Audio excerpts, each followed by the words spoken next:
हरि ओम श्री गणेशाय नमः। ओम नमः शिवाय। श्री शिव महापुराण चतुश्चत्वारिंशोऽध्याय। अंधक को पितृराज प्राप्ति और पार्वती के निमित्त शिव के पास दूत भेजना।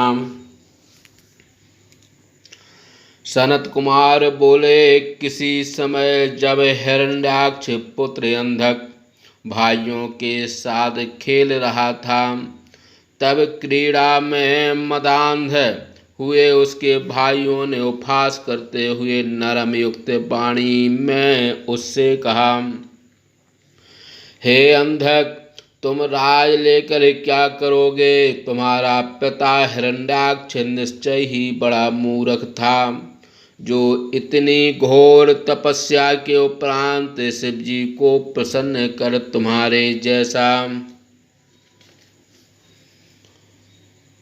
कलह प्रिय अंधा विकृत एवं कुरूप पुत्र प्राप्त किया। अंधे होने के कारण तुम निश्चय ही राज के भागी नहीं हो। भला कहीं दूसरे से उत्पन्न पुत्र भी राज का अधिकारी बन सकता है। इस बात को तुम ही विचारो। तत् तो यह है कि राज्याधिकार हमें ही प्राप्त होना चाहिए। सनत कुमार बोले, अपने भाइयों की बात सुनकर अंधक मन में विचार करता हुआ अत्यंत दीन हो गया। उसने अपने भाइयों को नाना प्रकार के वचनों से सांत्वना दी और स्यों रात होते ही अकेले निर्जन वन को चला गया। वहाँ निराहार रहकर एक पैर से खड़ा हो दोनों भुजा उठाकर देवता एवं राक्षसों से भी सर्वथा अशक्य 10,000 बरस पर्यंत घोर तप एवं मंत्र का जाप करने लगा। वह अग्नि जलाकर शस्त्र से अपने शरीर का मांस काट कर बरस पर्यंत प्रतिदिन मंत्र के सहित मांस का होम करने लगा। जब उसके शरीर का सारा रक्त नष्ट हो गया और केवल स्नायु एवं अस्थि मात्र शेष रह गया, तब उसने मांस रहते अपने शरीर को अग्नि में डाल देने का विचार किया। तदंतर देवताओं ने विस्मित एवं भयभीत हो उसकी ओर देखा। फिर उन्होंने ब्रह्मदेव को नमस्कार कर नाना प्रकार के स्तुति युक्त वचनों से उन्हें प्रसन्न किया।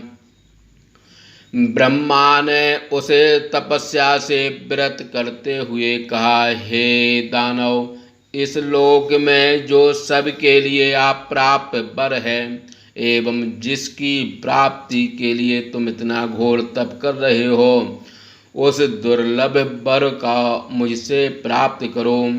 ब्रह्मा के वचन सुनकर परम दीन एवं नम्र हुआ वह दैत्य बोला, हे ब्रह्मन, जिन निष्ठुर मेरे प्रहलादी भाइयों ने मेरा राज छीन लिया है, वे हमारे भृत्य होवें।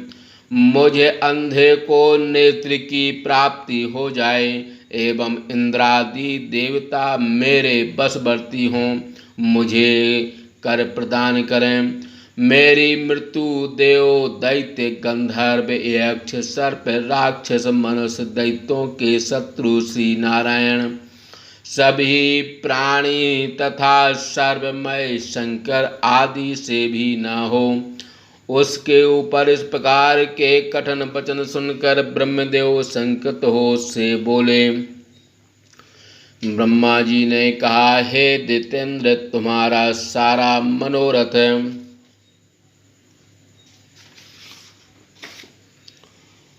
पूर्ण होगा, किंतु अपने मृत्यु का कोई न कोई कारण अवश्य वर्ण करो, क्योंकि इस जगत में कोई ना तो ऐसा हुआ है ना होगा जो काल के मुख में प्रविष्ट ना हुआ हो। अतः आप जैसे सज्जन अजर होने की बात त्याग दें।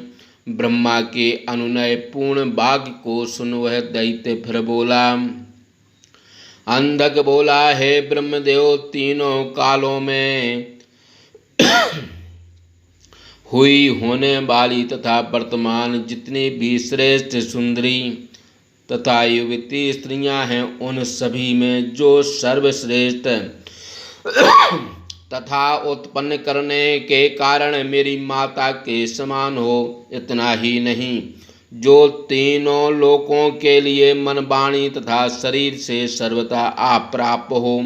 जब मैं दैतेंद्र भाव से इस प्रकार की स्त्री कामना करूं, तब मुझे मृत्यु प्राप्त हो।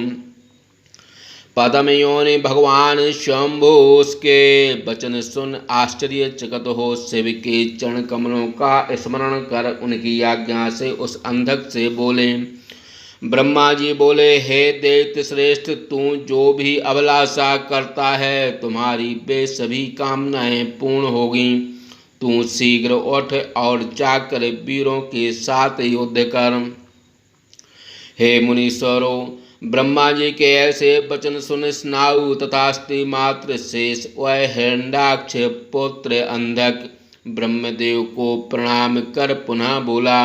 अंधक बोला, हे विभो, मैं इस निर्बल शरीर से शत्रुओं की सेना में प्रविष्ट हो किस प्रकार युद्ध कर सकता हूँ। अतः स्नायु तथा अस्थि शेष इस शरीर को स्पर्श कर मुझे शीघ्र ही मांस आदि से पुष्ट कर दें। सनत कुमार बोले, दैत्य के वचन सुन ब्रह्मा ने उसके शरीर का स्पर्श किया। फिर मुनि सिद्धों से पूजित हो वे इंद्र के साथ ब्रह्मलोक को चले गए। ब्रह्मा के स्पर्श मात्र से ही वह दैत्य परिपुष्ट गात्र एवं बल संपन्न हो गया। नेत्र प्राप्त होने से महाभाग्यशाली अंधक प्रसन्नता के साथ अपने नगर में प्रवेश किया। तदंतर प्रहलादी आदि सभी दैत्यों ने अंधक के वर प्राप्ति का समाचार सुन एवं उसे नगर में आया देखकर राज्य छोड़ दिया तथा उसके वशीभूत हो भृत्यवत रहने लगे। अंधक ने अपने भृत्यों एवं सेनाओं के सहित विजय की इच्छा से स्वर्ग पर आक्रमण किया। फिर देवताओं को जीतकर इंद्रादकों से कर ग्रहण किया। इतना ही नहीं, उस दैत्य ने नागों, गरुड़ आदि पक्षियों, राक्षसों, गंधर्वों, यक्षों, मनुष्यों, पर्वतों, वृक्षों एवं सिंहादि समस्त पशुओं को युद्ध में जीतकर सबको अपने वशवर्ती बना लिया। इस प्रकार उसने सारे चराचर त्रिलोक को अपने वश में कर लिया और पाताल, मृत्युलोक तथा स्वर्ग में जितनी सुंदरी सहस्त्रों ललनाएं थीं उन्हें प्राप्त कर पर्वतों पर तथा मनोहर नदी तटों पर उनसे रमण करने लगा। उनके मध्य में क्रीड़ा करता हुआ वह दैत्येंद्र स्त्रियों के पीने से बचे हुए दिव्य एवं मानस पेयों को प्रसन्नता के साथ पीकर कामरस में प्रवृत्त होता था। मैंने उसके संभोग के लिए नाना प्रकार के दिव्य रस, फल, मूल, सुगंधित द्रव्य, उत्तम यान एवं सर्वोत्तम गृह स्यों निर्माण कर उसे प्रदान किया। नाना प्रकार के अद्भुत मनोहर पुष्प, अर्घ्य, धूप, मिष्ठान, अंगराज आदि से क्रीड़ा करते हुए उस दैत्य को 10,000 वर्ष बीत गए। इस प्रकार भोग करते करते उसे परलोक में अपने कल्याण करने वाले पुण्य का ज्ञान न रहा और वह मूर्ख, अहंकार से मदान्ध एवं शून्य बुद्धि हो दुष्टों के साथ निवास करने लगा। वह इतना प्रसन्न हो गया कि अपने कुतर्कों से समस्त मुख्य पुत्रों को तिरस्कृत कर वेद के धर्मों का विनाश कर दैत्य गणों के साथ विचरने लगा। वह धन प्राप्ति के अहंकार से इतना मदान्ध हो गया कि वेदों, ब्राह्मणों, देवताओं तथा गुरुओं का अपमान करने लगा और देव बस हतायु हो अपने आयु को क्षीण करने लगा। इस प्रकार इस पृथ्वी तल पर करोड़ों वर्ष निवास करते हुए वह अंधक एक समय अपनी सेना लेकर मंदराचल पर गया। भ्रमण करते हुए शृणोपम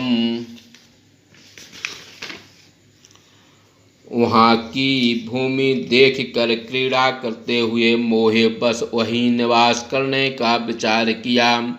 उसने अपने पराक्रम से प्रसन्नता पूर्वक मनोहर एवं दृढ़ नगर का निर्माण कर स्वयं उसके शिखर पर अपने रहने के लिए महासुंदर घर बनवाया। इस प्रकार वहीं निवास करते हुए उस दैतेंद्र के दुर्योधन एवं वेदस से हस्ती संज्ञक मंत्रियों ने उस पर्वत शिखर पर एक परम मनोहर नारी तथा उसके साथ अनेक स्त्रियों को देखा। फिर तो शीघ्रगामी उन दैत्यों ने हर्ष में भरकर उस सूरवीर दैत्यराज अंधक के समीप जाकर वैसा देखा था उसी प्रकार उसके सौंदर्य का वर्णन किया। मंत्रियों ने कहा, हे दैतेंद्र, मंदराचल की इस गुफा में ध्यान लगाए अर्धचंद्र कला मस्तक पर धारण किए तथा कटी तट से में व्याघ्र चरम लपेटे परम सुंदर एक मुनि स्थित हैं। उनके सारे शरीर में सर्प लिपटे हुए हैं। वे सिर पर जटा और गले में कपाल माला धारण किए हुए हैं। हाथ में त्रिशूल और बाण तथा पीठ पर तरकस बांधे हुए हैं। देखने में वे बहुत बड़े धनुर्धर जैसे प्रतीत हो रहे हैं। वे नंगे तथा अक्षसूत्र पहने हुए हैं। उनके शरीर का वर्ण गौर है, 4 भुजाएं हैं तथा कपाट लकुट त्रिशूल एवं खड्ग धारण किए हैं।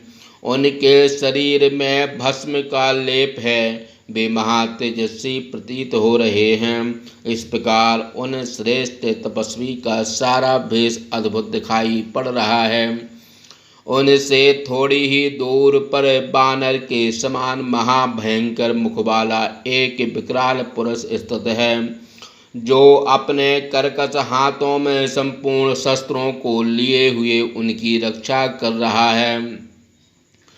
उसके समीप ही शुक्ल वर्ण का एक वृद्ध बैल बंधा हुआ है। हम लोगों ने बैठे हुए उस तपस्वी के सन्निकट स्त्री रत्नभूता युवती एवं महाकमनीय रूपा एक स्त्री देखी है।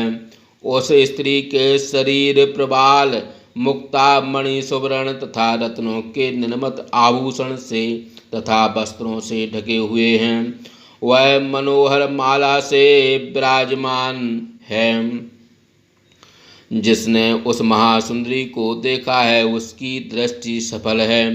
हे दैतेंद्र, जिसने उसे देख लिया उसे फिर कुछ देखना शेष नहीं रह जाता।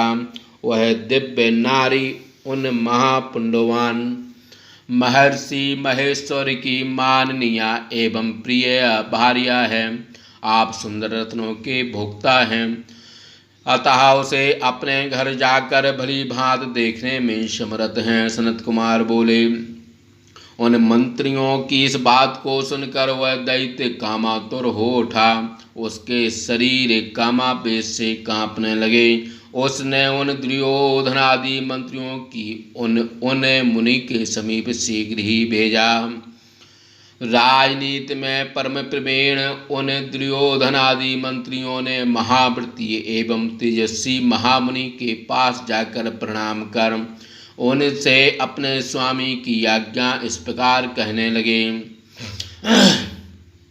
मंत्री गणों ने कहा, हिरण्याक्ष के पुत्र दैत्याधिराज त्रिलोकनाथ महात्मा, जिनका नाम अंधक है और जो शिव जी की आज्ञा से विहार करते हुए इस मंदिर पर बैठे हुए हैं।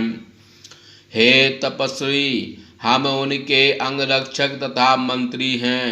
उन्होंने हमें आपके पास भेजा है और जो संदेश दिया है उसे ध्यान देकर आप सुनिए। हे महाबुद्धिमान, हे मुनि, तुम किसके पुत्र हो और किस कारण यहाँ सुख पूर्वक निवास करते हो? यह महासुंदरी तरुणी किसकी भार्या है? हे मुनीन्द्र, तुम इसे शीघ्र ही दैत्यराज को समर्पित करो।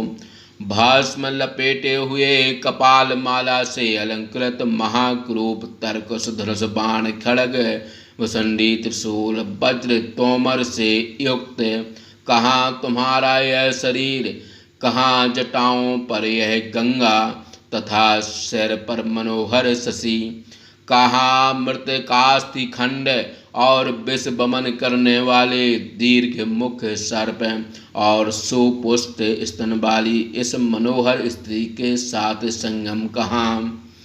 अमंगल बूढ़े बैल की सवारी कहाँ?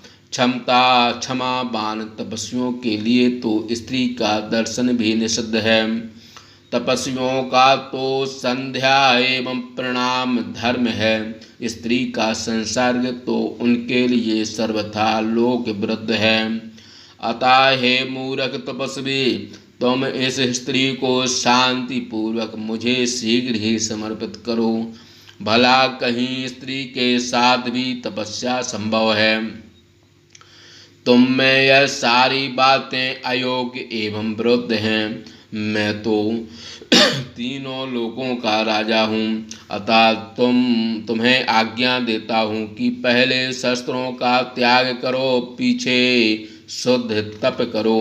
यदि तुमने मेरी इस आज्ञा का उल्लंघन किया तो याद रखो, तुम्हें अपने प्राणों से हाथ धोना पड़ेगा। तब लौकिक भाव का आश्रय कर जगत प्रधान शिव जी ने उस दूत के वचन सुन अंधक को महादुष्ट जान हंसते हुए उससे कहा। शिव जी बोले, हे दूत, जब मैं रुद्र सबको रुलाने वाला हूँ तब वह दैत्य मेरा क्या कर सकता है? तुम इस प्रकार की मिथ्या वाणी क्यों बोलते हो? तुम्हें ऐसा कहना उचित नहीं। तू मेरे प्रभाव को सुन।